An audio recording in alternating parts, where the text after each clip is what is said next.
My room's been turned into my granddaughter's room. You just noticed now? Aren't you a bit slow? Did you lose your marbles or something? Please don't be a burden on us. My eldest son and his wife were laughing as they saw me frozen in front of what used to be my room. These two are devils. They're trying to kick me out of the house. I had a bad feeling from the moment they moved in, and now it's coming true. Both Tom and Lisa were snickering. But they seem to have a misunderstanding. They think the mortgage on this house is already paid off. If that's the case, I should definitely use that to my advantage. Their condescending looks will only last for now. Are you really okay with me leaving? Of course. Or do you think you're indispensable or something? They can laugh all they want now. My name is Kathy Martin, 54 years old. In my early 20s, I went through 2 pregnancies and a divorce. I raised my 2 sons as a single mother. My eldest son's name is Tom Martin, 30 years old. He's married and has a child. My granddaughter is absolutely adorable. Her name is Bella. She just turned 3 and will be starting preschool next year. Since my younger son, Jack, also left, I thought I'd live freely and went ahead and bought a house. I finished raising my children relatively early and have been working hard ever since. So, I had a fair amount of savings. But, I've been frugal for a long time and had a habit of saving more. Neither of my sons seemed to know I had money because they were both surprised when I bought the house. I won't be a burden on you two. I can take care of myself.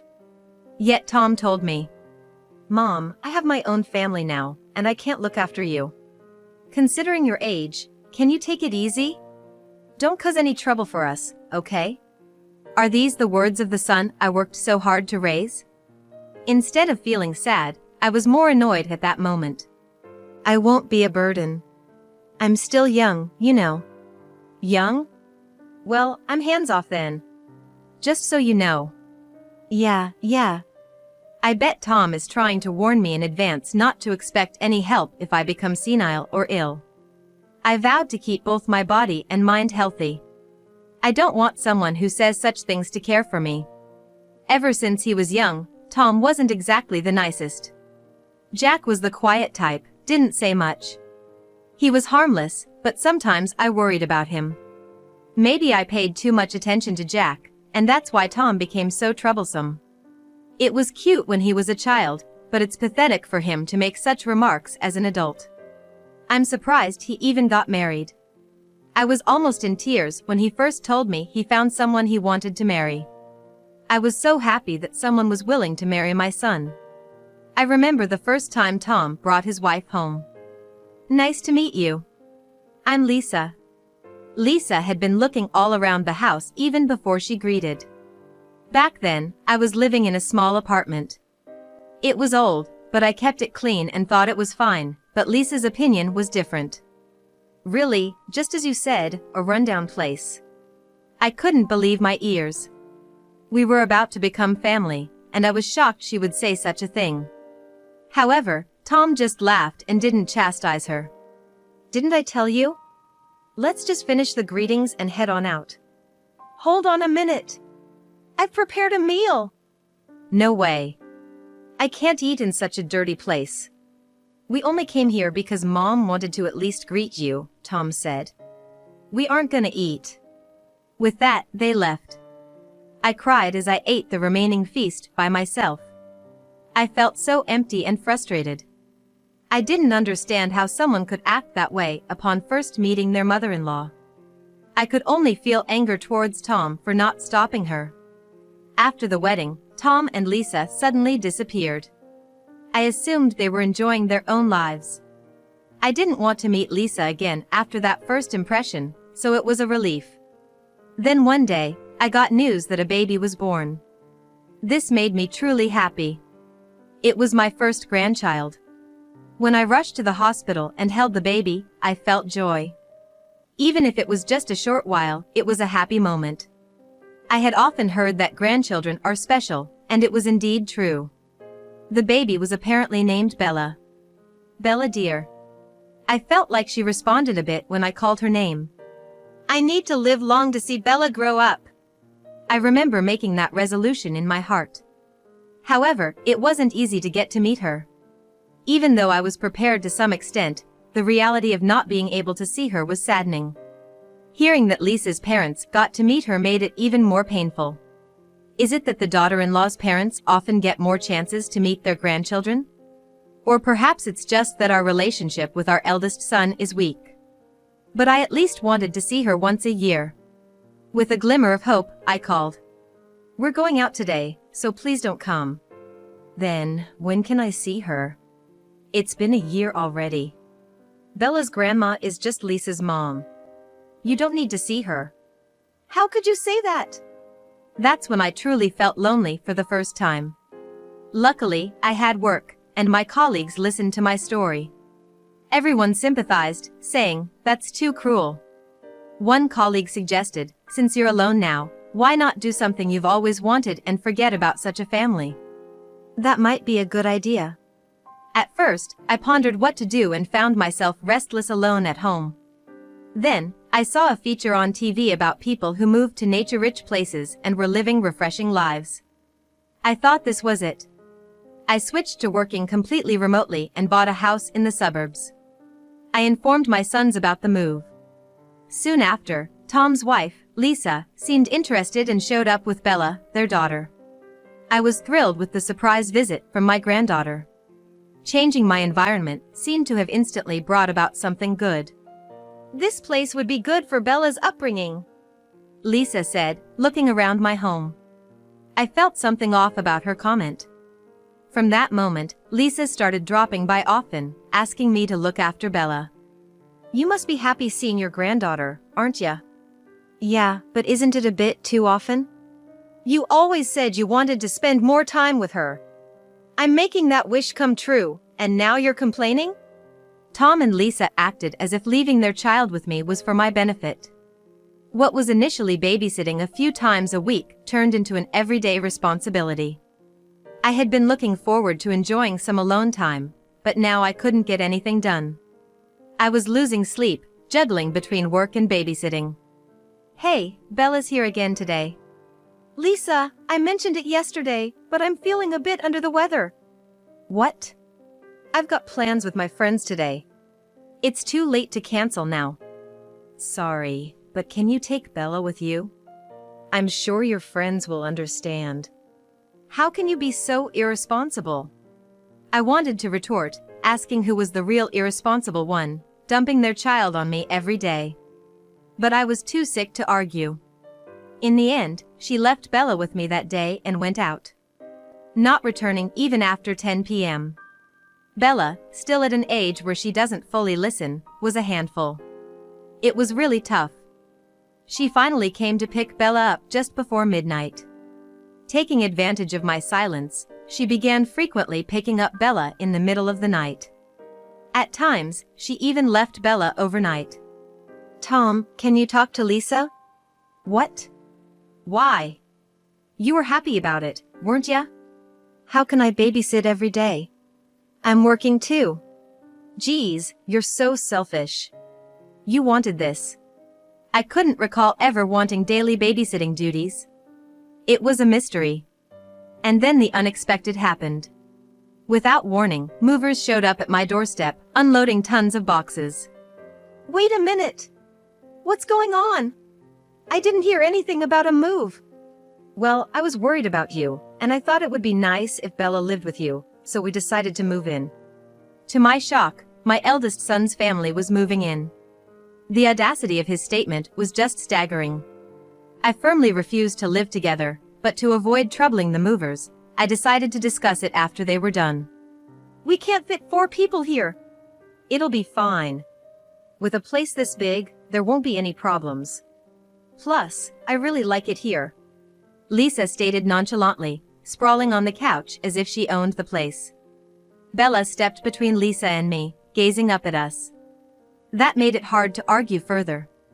So much for my dream of a carefree solo life. Now, I am starting a shared living arrangement with my eldest son's family. Though Lisa was supposedly a stay-at-home mom, she did no housework. "I'm busy with childcare," she'd say, forcing me to cook 3 meals a day for them. And of course, they never contributed to the grocery bills. This couldn't go on. With Bella constantly being left with me, I decided to leave early in the morning for work. Even though I had transitioned to remote work, I was now commuting again. Kathy, I thought you were fully remote? Sorry, I'm just really busy right now. It was true, I was swamped with work. I had been promoted to head a new department. After several nights of working overtime, one evening I got home past 11 p.m., noticing something was amiss in my apartment. Exhausted, I still felt something was off, but headed straight to my bedroom. What? What's all this? None of my belongings were there, and the room was filled with Bella's things. Little Bella was sound asleep on a small bed. It's turned into the granddaughter's room. As I stood, shocked at the entrance, I heard laughter. Turning around, I saw Lisa and Tom grinning side by side. I couldn't comprehend the situation. Where's my stuff? We got rid of it. They kept only the furniture and electronics they liked, and nearly all of my things were thrown out. Frankly, we got almost nothing for it. We tried selling it, but they said it was in such bad shape that it was embarrassing. We'll keep the little money we got as compensation for our trouble. It finally dawned on me with those words. From the start, these two had plans to kick me out of this house. You're always leaving early and coming home late, so you don't really need a house, do you? You're trying to kick me out? Did you just realize that now? Aren't you a bit slow? Maybe you're going senile? Please don't trouble us anymore. This woman is a devil. How can she be so cruel? It's hard to believe we're the same species. I decided to give up on staying here and fighting with Lisa. You're saying I should take this as you are kicking me out? Yes. We'll be living here. Just think of it as doing your last bit for your kids and leave. Even though I don't remember them ever being dutiful, I wondered why I had to be the one doing things for them, but I remained silent. You're really okay with me leaving? Do you think we need you? The most you've ever done is babysit Bella. The next day, I was essentially thrown out of the house. I contemplated going to Jack's place, but Jack is so reserved, it's hard to tell what he's thinking. And if he were living with a girlfriend, it would be awkward for his mother to show up. I ended up staying at a business hotel near my office for a while. That night, Lisa and Tom seemingly toasted to having kicked me out. She won't do anything crazy, right? Don't worry, she's thick-skinned. Alone in the business hotel, I, with my thick skin, pondered over the day's events. The following day, I told my company about my situation and decided to take a short leave. I was worried about burdening my team, but my colleagues were incredibly supportive, which was comforting. We need the house under my name. I got a call from Tom, saying just that. I was gonna contact you about that too. You're sure about the name change? Don't make me repeat myself. We talked about this when you left, right? Just get it done. All right. I did as he wished and transferred the title of the house. A few days later, as expected, I got another call. Kathy! What's going on here? Are you talking about the mortgage? You tricked us. Let's meet and talk about it now. I didn't trick anyone. It was Lisa and my son who kicked me out on their own accord. Thinking that I'd have to confront them someday, I headed to Lisa's place. Bella was left in the care of Lisa's parents. They were also in a confrontational mood. Kathy, who's that with you? That's my lawyer. I brought a lawyer with me in case things get tricky. Both Lisa and Tom were shocked. They probably thought with a lawyer around, they couldn't manipulate me easily. Their agitation was clearly visible. Why the lawyer? I thought you might make some false claims. It's better for both of us to have a third party present. Don't bring outsiders into this. If you're gonna say that, then there's no point in talking. I'll leave. As I tried to leave, Lisa nudged Tom. Reluctantly, Tom stopped me, and with the lawyer present, our discussion began. We weren't told about the remaining mortgage payments. Well, after you kicked me out without asking, I don't know what you expected. Why are you laughing? Lisa, enraged, stood up. Tom held her back and pointed to a voice recorder on the table. Seeing it, Lisa sat down again, but kept glaring at me, clearly furious. The monthly mortgage payment for this house is $1,800. You two better pull together to pay it.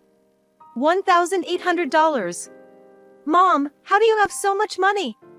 After you guys became adults, I took on more jobs, cut back on my expenses, and started investing. I didn't want my sons to feel the hardships of being raised by a single mother. I tried my best not to let them realize we were struggling. I always allowed them to do the things they wanted, even if it was a bit beyond my means. To be honest, I didn't have much savings. That's when a coworker advised me about saving for the future. Fortunately, even after sending my sons to college, I was only 43. I was still in my prime working years.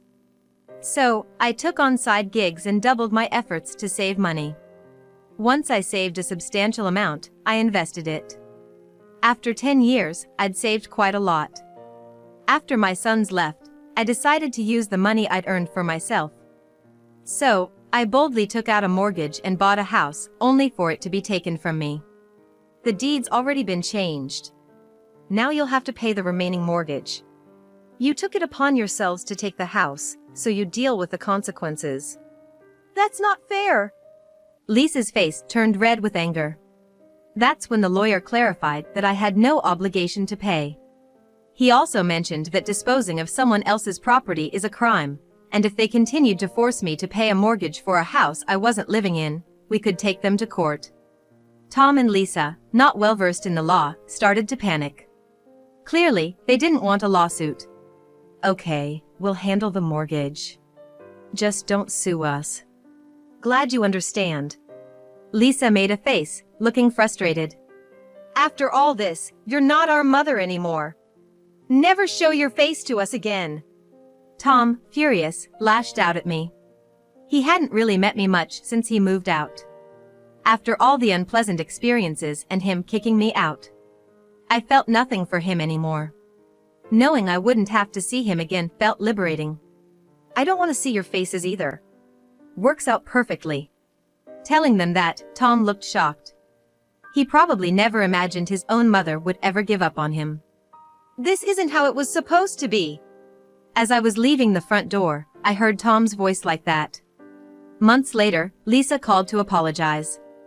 Kathy, I'm truly sorry. Please come back. We just can't afford to pay. Even if you apologize, I won't come back. I've already moved to a new place. Where is it? Can we come over right now? I couldn't help but laugh. What's Lisa so desperate about? You think I'm gonna tell you where I am, Lisa? Please! If it continues like this, we're gonna go bankrupt. That's not my problem. Lisa could just get a job. It's not right to rely on me without working. You could just get a job. I started working, but Tom got fired. What? Why? This was a shock to me. According to Lisa, Tom used to work late hoping for overtime pay. One day, when a junior colleague went to the restroom, he took money from his wallet. Don't report it to the police. Tom begged him like that. Even though he stole, it was just $50, so the junior didn't report it to the police. But he reported it to the boss. Tom was subsequently fired. Lisa, who was counting on Tom's money, was furious. What are you doing for just $50? You should work too. I'm doing part-time jobs. Work full-time. I have a kid. Part-time is more flexible. Apparently, they argue like this every day. Tom became unemployed, but the mortgage won't wait. I'm scared of the monthly payments. I feel like I'm gonna lose my mind. So you're asking for help from someone you drove out? I was told never to show up in front of you guys again. So I can't help. Tom was just too shocked at the time and said it without thinking. There are words that can't be taken back. Lisa went silent. She seemed to be crying. She looked truly desperate. But I have no obligation to help. I can be cruel too. Sorry, but don't contact me anymore. If you call again, I'll block your number. And I hung up. Just after that, as I was leaving the office for lunch with my colleagues, Lisa, Tom, and Bella were standing there. My colleagues noticed immediately and were concerned. You guys go ahead, I told my colleagues and approached the three. What do you want? I was surprisingly cold. Then, Tom began to apologize. Come on, not here. I made Tom stand up and took the three to a nearby bench. I didn't want Bella to see her father kneeling to her grandmother. I was wrong. Please help. Didn't you say you'd never show up again? Tom seemed ashamed of his actions and regretted hurting his pride. His ears were bright red. I don't need your apologies. Just never show up in front of me again. Aren't I your son? I don't see you as a son anymore. That's harsh. Kathy, that's too harsh. Do you have the right to blame me? Lisa was silent. After being mocked, treated as a nuisance, exploited, and driven out by my son, I couldn't see him as a son anymore. I realized he didn't understand how hurt I was. Even if I explained, they probably wouldn't understand how wrong they've been. It's pointless. What they need to do now is face the consequences of their actions. You're Bella's grandmother, right? I figured this was coming when I brought Bella with me. It's not the child's fault. But if I'm going to be used by the parents like this, I was ready to give up on Bella. Don't use Bella. I'm not going to help or even see you guys anymore. I'm gonna live in a different world now. But you said you wanted to see Bella. Don't exploit your daughter. Deal with your own problems. You brought this on yourself. Mom, you're okay being all alone? It seemed like Tom's last-ditch effort. But I'm not alone anymore. Before I realized it, my colleagues were standing behind me. They must have skipped lunch to come back. I have friends. If it wasn't for them, I wouldn't have been able to handle this situation. I'm strong because I'm not alone. Let's just stop, Tom.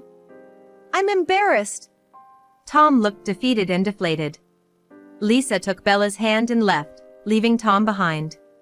Well, our lunch break is almost over, so we're gonna go. Goodbye. I left too, with my colleagues, leaving Tom behind. It seems Tom stood there in a daze for a while, but was eventually escorted out by the security guard. In the end, Tom and Lisa, my eldest son and his wife, couldn't make their loan repayments. Ignoring the reminders led to an immediate demand for lump sum repayment from the bank. In a panic, Tom and Lisa approached the bank to discuss their inability to repay. Their house went up for auction. Perhaps because it was located far from downtown, similar to being far from New York's center, it didn't sell for the desired price. Maybe because I had it built entirely to my own taste, the house appealed to a limited audience. Lisa, eager to sell, lowered the price on her own. Ultimately, it was sold for about half of its purchase price. Now, the remaining loan turned into a lingering debt. What did you do?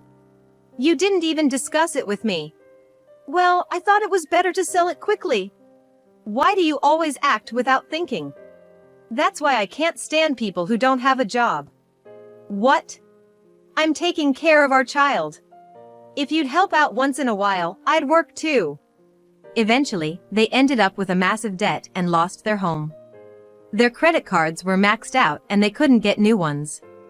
Unable to rent a place, they initially stayed with Lisa's parents, but Lisa, citing child rearing, neither did household chores nor worked, so they were eventually kicked out. Somehow, they managed to move into a rundown apartment arranged by Lisa's father, facing tough times ahead. They couldn't rely on Lisa's family anymore. Apparently, Lisa's father told them not to return until they had fully repaid the loan. I heard that Bella was being looked after by Lisa's family. Knowing that Bella was safe and well provided some relief. With Bella gone, Lisa had to find a job but couldn't find one. Eventually, she ended up cleaning bathrooms at a shopping mall. There, she bumped into an old friend from college days and was laughed at. Embarrassed, Lisa returned home crying, but Tom's attitude was cold, and stress built up between them. Tom and Lisa argued almost daily, often getting scolded by their neighbors because of the noise. Both really wanted a divorce, but Tom couldn't because he'd be homeless, and Lisa couldn't because she'd have to bear all the debt repayment on her own. Once, when they looked into divorce, they read an article stating the debt would be split between them, so they gave up. Lisa, with no one to turn to, had to rely on online articles. By the way, all of this was in the voicemails on my phone. Eventually, they reached out again, so I decided to block their calls. Tom and Lisa are still working every day, burdened with massive debt. They must regret taking over my house, but it's too late for regrets now. As for me, during my brief stay at a hotel, I unexpectedly received a call from Jack. Apparently, Jack had moved, and it was to give me his new address. When I told him about everything, he was furious that I hadn't consulted him earlier and invited me to stay at his place. The surprise was the size of his place. I knew Jack had started a business, but I didn't know much about it. His business had grown immensely, allowing him to buy such a house. Now, Jack and I are enjoying our time together. Jack is gonna get married soon, so I knew I'd have to move out, but he surprised me by giving me a house. And guess what? That house is right next to Jack's. He apologized, saying it was a smaller house, but when I saw the design, I absolutely loved it. It was exactly to my taste. I can't believe you knew me so well. I always thought the reserved Jack wasn't really interested in me, so this truly touched my heart. A few days later, I got to meet his fiancée. She's such a wonderful lady. She was excited about me living next door. In fact, it turned out she was the one who suggested building a house for me next to theirs. I'm looking forward to my new home and my new extended family. Even though I lost touch with my eldest son, getting to experience the kindness of my second son, Jack, makes me feel blessed.